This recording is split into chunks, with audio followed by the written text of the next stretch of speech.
그래서 많은 은퇴 전문가들이요, 은퇴의 인간관계에 대해서 새로운 패러다임을 좀 전환을 해야 된다. 네, 여러분 안녕하세요. 오늘은 여러분들과 함께 은퇴형 인간관계에 대한 이야기를 여러분들 같이 나눠보도록 하겠습니다. 현실적인 질문 하나 드려보도록 하겠습니다. 여러분, 은퇴 후에 누구랑 여행을 다니고 싶은가를 남편분, 부인분 이렇게 각각 질문을 했습니다. 일본의 시니어 잡지에서 발췌를 했는데요. 그 질문에 첫 번째 남성의 90%는 아내라고 대답했다고 합니다. 그러면 우리 부인은 어땠을까요? 여성의 절반 이상은 친구나 자녀하고 다니고 싶다라는 거죠. 이걸 우리가 다시 바꿔서 얘기하면요, 부부는 인연이라고 하죠. 부부 또는 가족의 이런 연이 반드시 행복한 은퇴를 보장해 주지는 않는구나 라는 생각을 해볼 수 있는 대목이 되겠습니다.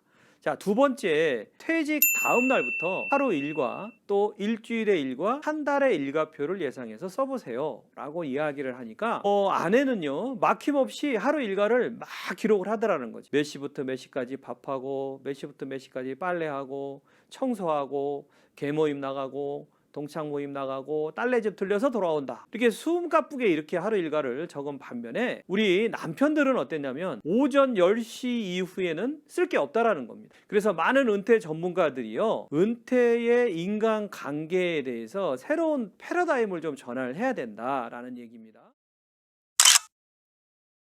그 첫 번째는요, 거주 지역에서의 대뷰를 서두르세요입니다. 첫 번째는요, 50세부터는 가족의 연이나 직장의 연을 떠난 새로운 인간관계 형성을 위해서 노력할 필요가 있다라는 거. 왜냐하면 여러분들은 50세부터 시작을 해야 되는데, 미리부터 해야 되는데, 방식은 어떤 방식으로 하는 거냐면, 여러분들은 지금 직장에 다니든 자영업을 위해서 현 거주지를 거의 베드타운으로 생각들을 많이들 하시게 될 겁니다. 직장에서 인간관계하고 직장관계를 한 다음에 집으로 돌아오시는 경우가 많겠죠. 그런데 이 베드타운을 라이프타운으로 좀 바꿀 필요가 있다.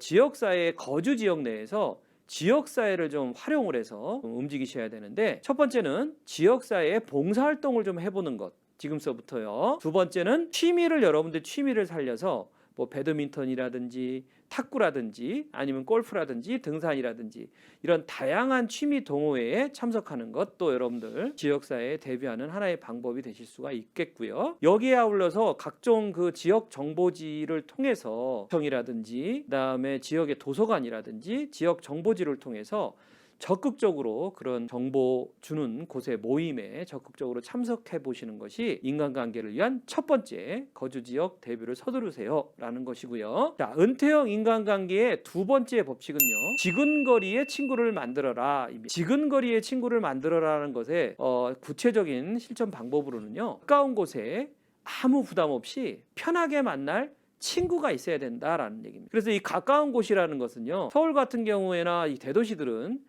거의 지하철역 주변에 몇 정거장 안에 있는 거리를 생각을 하시면 되는데, 언제든지 연락해서 편안하게 만날 수 있는 부담 없는 친구, 이게 뭐 직장 관계든 혈연 관계든 상관은 없습니다. 그래서 일과 좀 무관하게 마음을 터놓고 순수하게 어떤 이해관계에 얽매이지 않는 이런 순수한 관계를 만들어 놓으시는 거죠.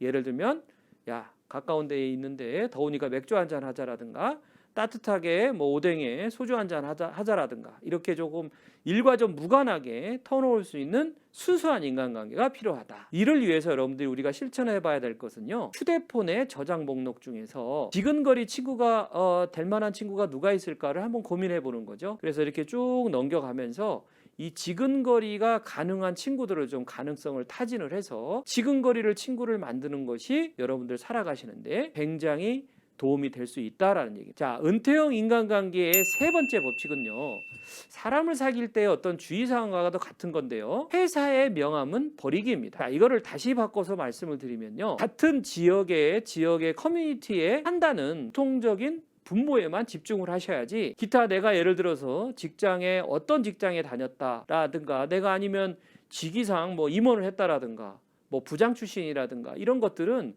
오히려 같은 지역에 사는 인간관계를 만들어가는 데 있어서 위화감이 조성이 될 수밖에 없다라는 겁니다. 대화할 때는 여러분들 일상적인 잡담이나 취미나 이야기, 취미 같은 이야기 수준이 딱 좋지. 뭐 구체적으로 정치라든지 종교라든지 뭐 직장이라든지 이런 관계에 얽매이게 살다 보면 굉장히 조금 이해관계가 엉뚱해질 수 있다라는 건 말씀을 드려봅니다. 은퇴형 인간관계의 마지막 네 번째는요. 얘를 어느 정도 수준으로 가져가느냐입니다. 요거는 얕으면서도 약간 좀 담백하게 관계를 좀 유지를 해야 될 필요가 있는데요. 예를 들어서 여러분들 너무 가깝거나 친밀도 관계가 높으면 이것도 역시 금물이라는 얘기입니다. 왜냐하면 관계가 좀 깊어지면요, 약간 어긋날 수 있는 서로의 기대치가 높기 때문에 어긋날 수도 있고 관계가 또 상처를 남길 수도 있다라는 얘기. 또 필요 이상의 선물이나 또 호의를 또 베푸는 것도 여러분들 상대방한테 상당한 부담을 줄 수가 있겠죠. 그래서 이것도 자제할 필요가 있다라는 것 여러분들과 같이 이야기를 나눠봅니다. 은퇴형 인간관계에 대해서 말씀을 쭉 드렸는데요.